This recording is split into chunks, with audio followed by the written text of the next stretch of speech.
the first 30 minutes. Once people are sharing their financial models, don't worry, we will obviously not record that. Sure. Hi, I've met some of you before. My name is Engin, Yenidunya. I'm originally from Istanbul, Turkey, which is where I grew up, lived until the age of 17, then went to the US for uni. Was at Yale, did economics and political science, 1998 to 2002. Graduated into one of the shittiest US economies 9 months after September 11. Figured what's the worst sector I could get into? Aircraft finance. Did that for about 4 years, started in New York, moved to London, moved to Hong Kong, moved to Tokyo. 2004, I thought I was going to be there for a month. That turned into 17 years. During COVID 2020, I helped this friend of mine, FA, who was the founder and CEO of MUBI, raise a fairly sizable growth capital round for MUBI, which is a film platform. Together with that raise, I came in as the CFO, so left Japan after 17 years, moved back to London. That was 2021 January. I did that for about a year and a half at MUBI as CFO, and then stepped out, decided to take time out after 20 years of paychecks. I wondered what life was like without paychecks, and back to school. So wrote a dissertation on music and technology, looking at how Web3 is creating new revenue streams for musicians. And then about a year ago, last August 2023, I had liquidity from a very early angel investment. I asked myself, how do I replicate this? I need to do more. How do I do more and not show up with 5K, 10K checks, but bigger checks? I figured I had a bunch of friends who could do the same. So I started something called 2121. 21 friends I've known for more than 21 years. We look at deals together and we invest together. It's been 12 deals in the past 12 months, anywhere from 3 of us showing up with 25K checks to 21 of us showing up with 250K checks. I'll stop there and we'll get rolling. I'll share this presentation that I have. We've done this a couple of times, so I'll keep this brief. The juicier part is when we get to dig into models. So Also, I just what's want to that? jump in because I know people are going to hear that you run 2121 and are immediately going to want to know about like the outreach process. And there are some specific do's and don'ts. Maybe we can save the last like 5 minutes or so on the call to cover that, because I don't want anyone to shoot themselves in the foot and try to send an outreach email right after this call. Sounds good. Touch on that I think you've learned my do's and don'ts better than I have. So now, okay, share. Let's see how beautifully this works. You know what? I'll do this with the PDF, not with the keynotes. Give me 1 sec. Sorry. No problem. Don't shoot me. Screen sharing has failed to start. Any ideas why that might be? Pretty is screen share mode enabled? Yes. Okay. Do you want to try that again? Worst case scenario, I can always pull it up too and drive it. Yeah. Why don't you do that? Okay. I don't know why I've shared plenty of times with this. Let's see. No problem. I'm just downloading your We'll deck. cut this out of the video. Yeah. Okay. Did that work? Yeah. Perfect. Okay, great. Let's do full screen. All right. So financial modeling 101. I don't know what the last session was, so I hope I'm not, sorry. I don't know what was covered in the last session, so I hope I'm not covering the same stuff. So financial models, I've played around with this a little bit. So what we're gonna cover today, and what's probably gonna be most relevant for you at this stage, is the top 2 lines. 3 statements. What are the 3 statements? Balance sheet, income statement, cash flow. I know not all early stage startup models will have all 3.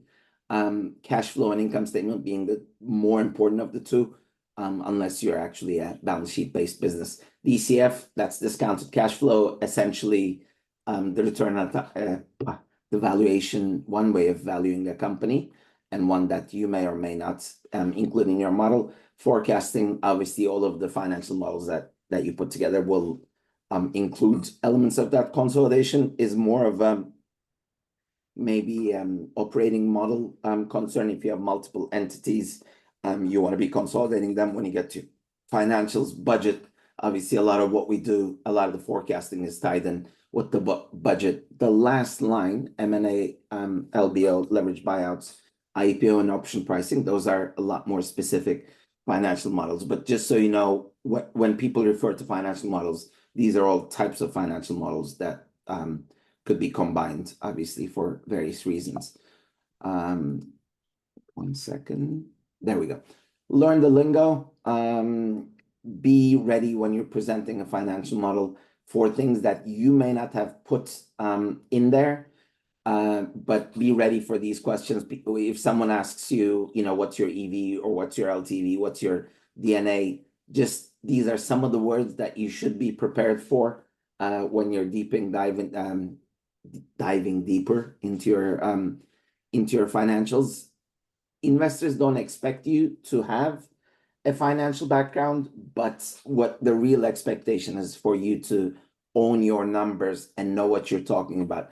Putting in numeric and quantitative sort of numbers and figures to what your greater vision is, and being able to express that in a quantitative and financial manner. Because at the end of the day, when you're seeking investment, when you want people to invest in your business, they're putting in cash and they want to be extracting cash at some point down the road.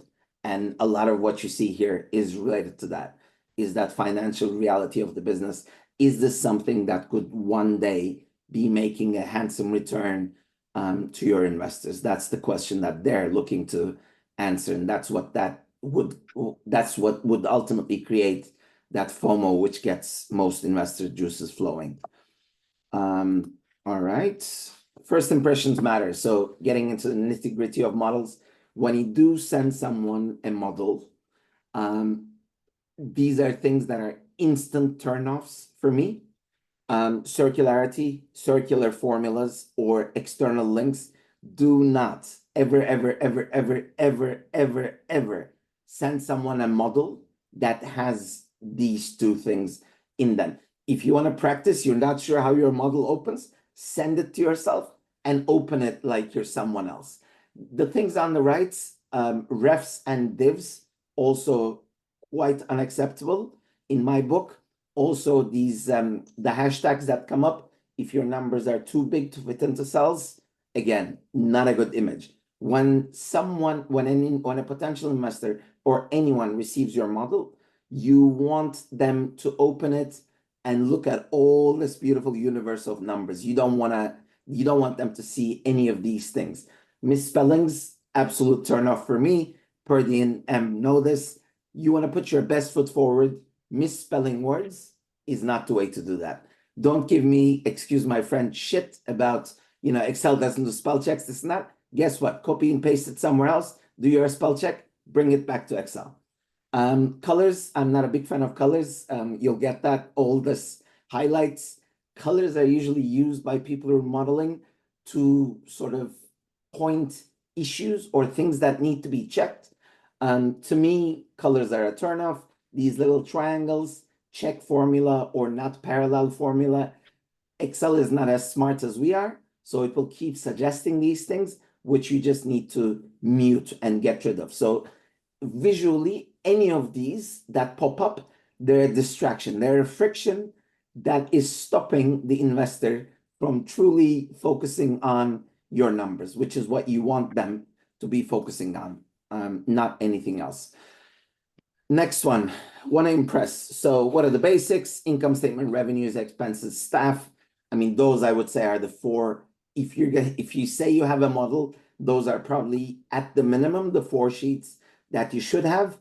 Then we get into bells and whistles. If you want to impress potential investors, balance sheet, cash flow, DCF, historicals, an assumptions page, sensitivities, being able to run multiple cases within the model, let's say a base case and an upside case, or people call it bullish case, bearish case, whatever cases you want to run, but giving the investor the ability to easily switch, or what we call toggle, between 2 cases, basically inserting a 1 or 2, and then the whole set of assumptions changes on your assumptions page, and the output of the model therefore changes. Whistles, we're getting into advanced territory here, not relevant, probably too much for the pre-seed, maybe a little more so for seed, but certainly for Series A, I would say. Monthly, quarterly, and annual. Actually, no, this is not even whistles. This, I would say, is more bells, more basic. If you have a monthly model and you have, let's say, seasonality, if you want to show quarterly, this is essentially an intermediate page or an output page. Annual, if you have a monthly model, you have, let's say, 5 years, 60 months, or 3 years, 36 months. You want an annual summary of what those numbers look like on an annual basis. Scenarios similar to sensitivities a little bit. Comps and compact, comparable companies and comparable acquisitions. These are ideally in your vertical, where you're playing, or in similar industry around you. If there are any public companies with obviously comparables, with public sort of data, or comparable acquisitions where either companies being acquired or investment, let's say VC rounds happening in similar companies. I know this data is not easy to get. There are quite a few databases out there. You may want to think about paying for a month or two to extract some of this useful data, because this could come in quite helpful when you're actually getting in front of your investors, especially when you're pitching to VCs. You're essentially doing their work for them, and investors love that when you do their work for them. 21 years and 21 words. So I've been, actually, we're up to 22 years now. I've been modeling one thing or another for the past 22 years, since 2002, when I finished uni. So blue versus black, this might sound like one of my pet peeves, but it applies to quite a few people who've been doing this for long enough. Blue are your assumptions, your fixed inputs into the model, blue font, and black is basically anything that's calculated without a single number being input into the cell. Anything that draws from different cells, or multiplies, or divides, or whatever it does, or sums up different cells, those would be in black font in my models. These are obviously my preferences, but trust me, this is generally stuff that would impress those who play around with models on a daily basis. More sheets, less rows. I personally don't like very vertically expanded sheets. I'd rather have, or when I do my models, I'd rather have something split across 3 sheets instead of having a sheet with 150 or 200 rows. What's a good number of rows for a sheet? I ask myself, probably not more than 40 or 50. Anything that you basically wouldn't be able to capture in one screenshot on your full screen, you probably don't want on any of your sheets. Same month, same column. When you're building monsters or relatively expanded models, you want your months to be parallel. What does that mean? You want, let's say, February 2027 to always be column AX. So when you're linking across sheets, it's easy to track, and you can audit your own formulas quite well. Similarly, your investors or the VC analyst looking at it can audit it. Again, when you do their jobs easier, they'll appreciate it. You'll save them time. You'll save them the checking, and they will like you for it, literally. Line means sum. Anywhere you draw a line, again, this is all a little bit sort of old school investment banking, early 2000s, late 90s. A lot of this is coming from sort of Wall Street banking, investment banking type of models, but line means sum. If you draw a line somewhere, it means anything that's above that line is being summed up. It's not being multiplied, it's not being subtracted, it's being summed up. You'll see this when we look at some models. Never hide.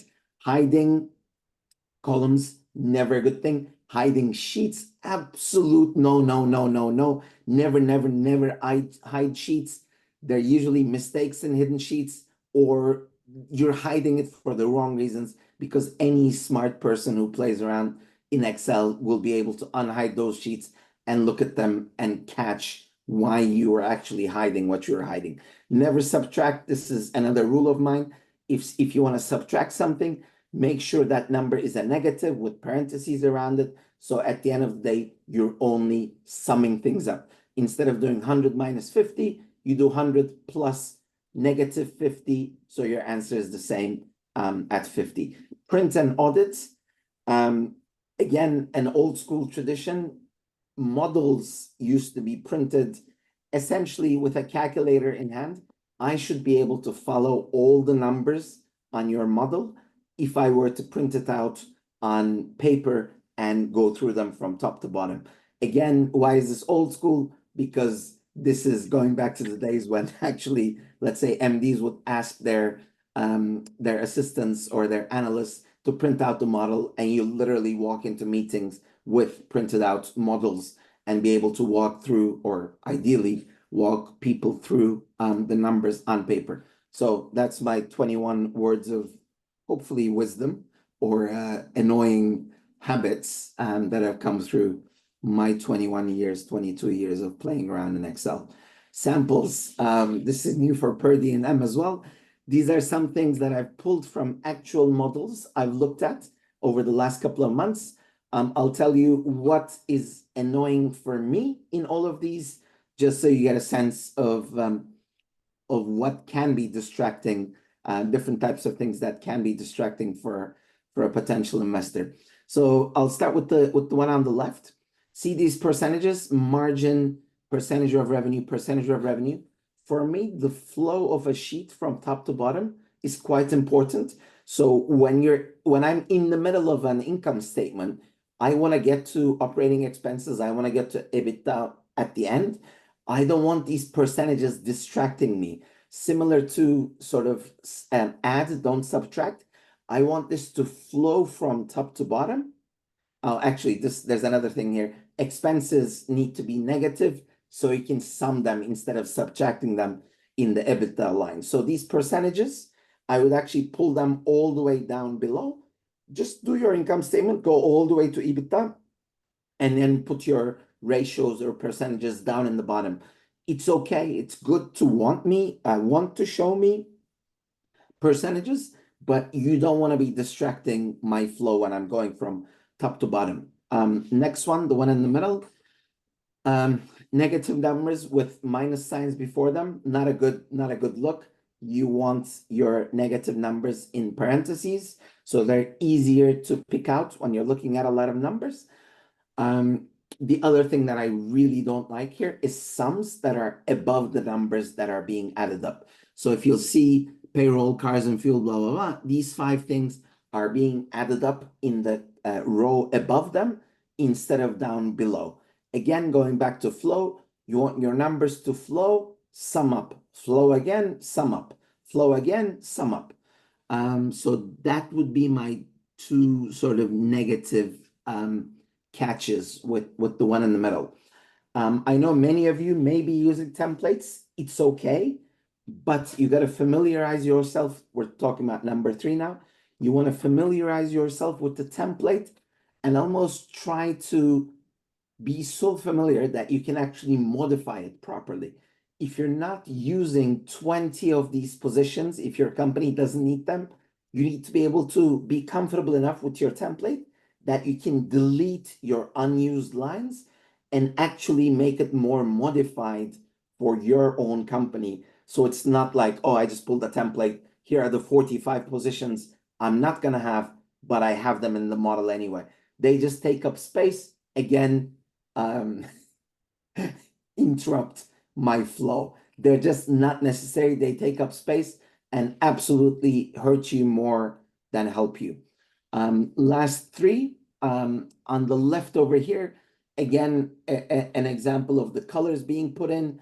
Whatever this was, whatever this yellow meant, always think about it. When this is sent out cold to an investor, they might think that yellow is an issue. Yellow is usually a come back and check this again kind of marker for many people who play around with models. So yellow is not the way of achieving whatever needs to be achieved here. If you want to highlight something, I would recommend the boring light gray or a darker gray. If you really want people to look at one column in a sheet, go with good old boring gray. Again, works out quite well when you print it out as well. Daily KPIs, an ambitious thing to include in a model. The arrows, again, quite distracting here. Your numbers, make sure for any number that has 4 digits or more, make sure you choose the format with the commas in it. Always, always, always. Any number that's in the thousands, you want your commas, your percentages. Ideally, this is very simple custom formatting. Your negative percentages should be in parentheses outside the percentage mark. This last one down below, this for me is the sign of beauty. This shows that you know how to, this is not going to be relevant for everyone, but this is what you would call a revenue retention cohort. Month of first purchase, let's say January 24 is 248. How is this going to impact future revenue? There's nothing wrong with this. When I see this, if I open a model, when I open a model, I'm instantly going to fall in love with it. This shows that you can play around with you don't have to have it. I'm just saying it sounded like I have a lot of negativity from everything else.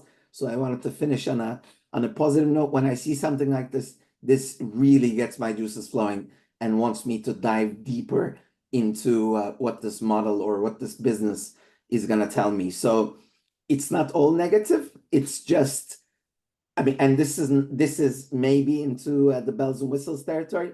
But if you do have a SaaS business, then a cohort or revenue retention cohort or user numbers and churn cohort sort of analysis like this isn't actually, it is something that you can include, and it will instantly get you brownie points.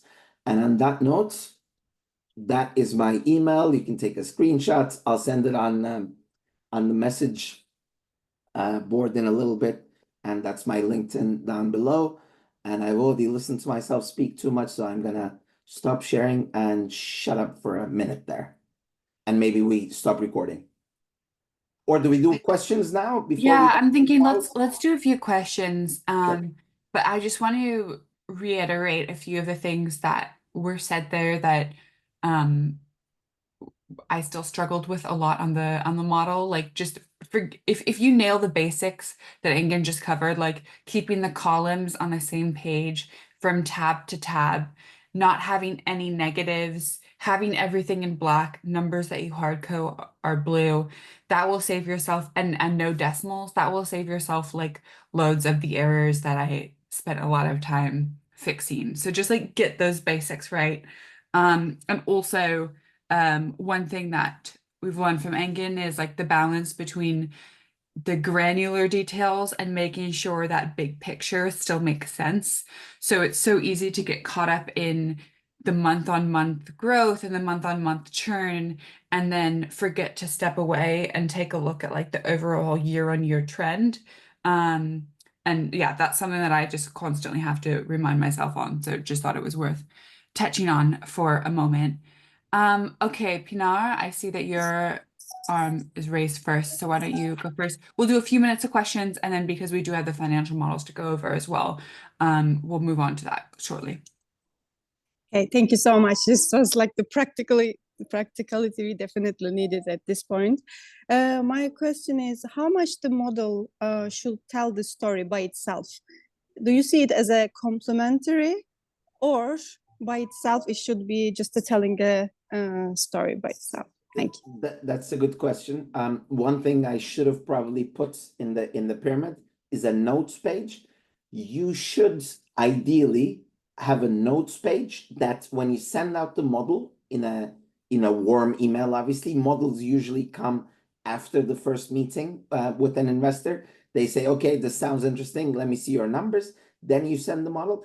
The notes page essentially explains all your assumptions on the different pages, your revenue buildup, your expenses, your salary, why this person is going to start getting paid doubled all of a sudden because they may be switching from fractional to full-time, all that stuff. The notes page is hopefully the founder not being on the call, but the founder's words that do the explaining for when an investor wants to look at a model at 3 a.m. and you don't want to be up talking about it at 3 a.m. That's where the notes page comes in. So again, on the bells and whistles side, if you have a great notes page and I can enjoy, I know this sounds I know a lot of what I say sounds like a loser. Hopefully I'm not. Um, but when the notes page allows me or allows the investor to enjoy and appreciate the model on his or her own, then you've really achieved something that's fairly close to nirvana. So that's what you want. People insist, I want to walk you through my model. You know what? I've walked myself through enough models. Hopefully, if your model is good enough, I can walk myself through it. That's the real achievement. Not you walking me through it, explaining every single cell, but me being able to appreciate it and internalize it without you having to explain it. So let me do my job. You do your homework. You let me do your homework by putting in a notes page that will be just as impressive or even more impressive than you walking me through it because I can do it all by myself. Does that answer the question? It's perfect. Thank you so much. All right. Mark, I did see that you had your hand raised. Did you get your question answered? Did you want to go? I don't Oh, hear anything. sorry, I don't Okay. think down from the presentation earlier. Sorry. Oh, okay. All I right. do see some questions in the chats. Yeah. Do you want to Yeah. ask me those? Yeah, there's a question from Attila. What about graphs? Do investors prefer graphs or this spreadsheet? What's my answer to that, M? No graphs. Graphs, look, anyone who's used to looking at numbers doesn't need graphs. Graphs are okay for presentations, but they really make me cringe when I see them inside the model. A model is not graphs. Graphs, you can have a separate sheet that does graphs, or you can do your own graphs too. But trust me, you're not going to get anyone interested because you have like, ooh, beautifully done graphs. If you have beautifully done numbers, that will be more than enough. I can imagine the graph in my head. I know what those numbers graphically, most investors who are used to playing around with numbers, they can draw those graphs in their heads. I just want to see good numbers, logical numbers, well-defended numbers. So graphs, my answer is no. There's Felix, I'll go to your question in a second. There was a question. Oh, actually, I was going to mention yours in the chat about the perfect is there a perfect model that you could share? And I shared my 2 cents on that, saying don't make my mistakes of trying to replicate a template because you'll shoot yourself in the foot and then you have to create it all from scratch anyway. That's a good answer. That's a good answer. But once we stop recording, I actually finished the model last week. I pulled my first all-nighter of the year. So I will give a glimpse of what something that Engin does looks like after we stop recording. Perfect. I think it's good to By have no an definition, example to model, go. just a model that excites me enough to be able to show to other investors, a company Perfect. that I've already invested in. Felix, do you want to add anything? Maybe you have a different question too. Go for it. I do actually have another question. That'd be really helpful, Engin. I'm interested to see it after the all-nighter. What I was going to ask as well is, so I don't know whether you're involved in much like pre-seed or very early stage investing, Engin, but something that I struggled with was, I guess, being too presumptuous, or like how much detail can you go into at the very early stage, or is it, as long as you're explaining your presumptions with enough reasoning, do you know when you don't have too much data? The answer is really as much detail as you would like to, because to me, the more detail you go into means you can imagine your business in that much detail. This is all about your vision and putting numbers to your vision. So the more detail that you can go into, I realize it's ideation. And at that stage, let's say you're pre-seed, if you're friends and family, I mean, most friends and family don't really dive into models, but then if I am your friend or family, I just might. And having that sort of level of detail just shows me how numerically your business is going to work. It's about how you grasp, at the end of the day, what does a model boil down to? Maybe I should have talked about this. It boils down to those blue cells that are your drivers, think of it as levers or puppets, right? You really have 6 strings in your hands that you can control. What are those? Typically churn or user growth, whatever you're using, number of new users, I'm talking about simple, sort of more simple SaaS stuff. Your revenues, whatever drives your revenue, whatever drives your expenses, whatever drives your staff growth, those are typically some of the big ones, right? And obviously your margins that are an output of those. So knowing exactly what those levers are, the strings you have in your hands as the puppeteer, that's what really matters. That's what the model is showing me. It's showing me, you know, exactly what drives your numbers, just like they do here at Hotbed. It's identifying that North Star metric, and it's about being able to track that over time, whether it's 2 years monthly or 3 years monthly at the earlier stages, you know, one of those two. It's really showing me how you get to control those significant levers that you need to, that it's that deeper understanding, the numerical understanding, quantitative understanding of your business that you want to be showing. Yes, numbers aren't going to match what you have. That's okay.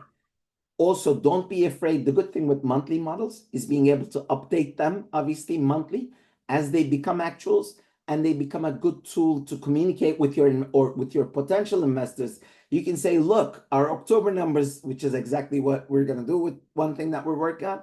Look, our October numbers just came in, and our annual is going to look much better than we thought it was. So here's our new model. Look at our new numbers, right?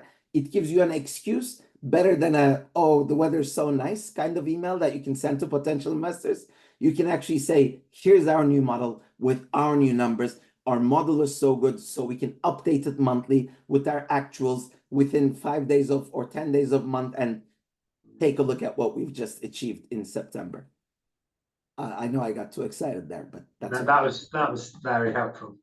I want to move on to the models. Marcus just asked a question, so let's touch on that. And then Leon, will go to your model first, and then we'll do Wes's.